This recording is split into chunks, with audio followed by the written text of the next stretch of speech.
Have you ever wondered why some people are just totally content with a really small group of friends while other people, they need to be in a big crowd? Well, today we're going to dive into the psychology behind having a small social circle.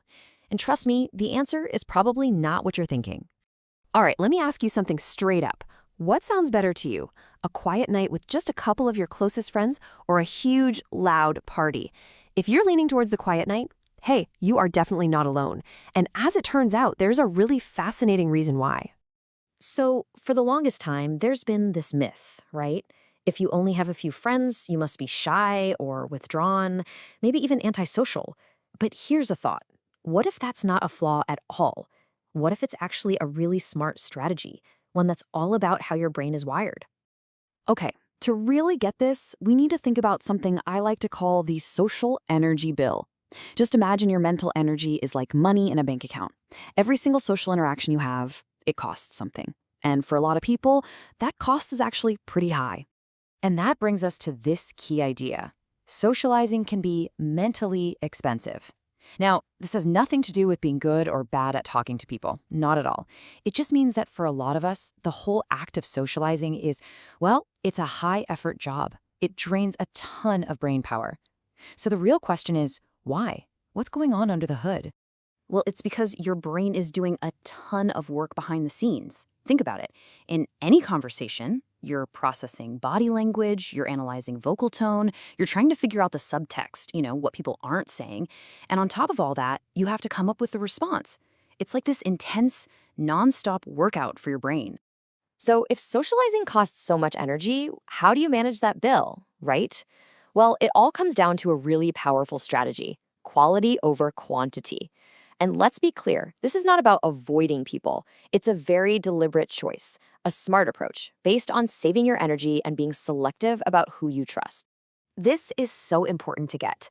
Preferring a small circle of friends isn't some kind of social flaw.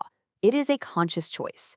It's about looking at your social energy as this precious, limited resource and saying, okay, I'm going to invest this wisely. I'm going to put it into the connections that really, truly matter. So let's really break this down. On one hand, you've got shallow interaction. The goal there? High volume, lots of people. But the cost is a massive energy drain. And what do you get? Usually just surface level stuff. Now compare that to what we're calling selective solitude. The goal here isn't volume, it's high trust. The cost? You're actually saving energy. And the result, the payoff, is a deep, meaningful connection. Okay, so what is the end game here? What's the ultimate goal of being so selective? What are you really looking for? Well, it all comes down to finding one incredibly powerful kind of connection. And this quote just nails it. It's not about being antisocial. It has never been about that. The whole point, the entire strategy, is about seeking mental resonance instead of all that exhausting, shallow interaction. So what in the world is mental resonance? You know the feeling. It's that amazing click you get with someone where you're on the same wavelength, a deep mutual understanding where the conversation just flows. It doesn't drain you. In fact, it's the kind of connection that actually energizes you. That, right there, is the ultimate return on your social investment.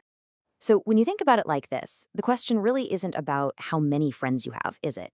The real question, the one that matters, is how are you choosing to invest your social energy? Are you spending it on just volume, or are you investing it in that search for real resonance? Definitely something to think about.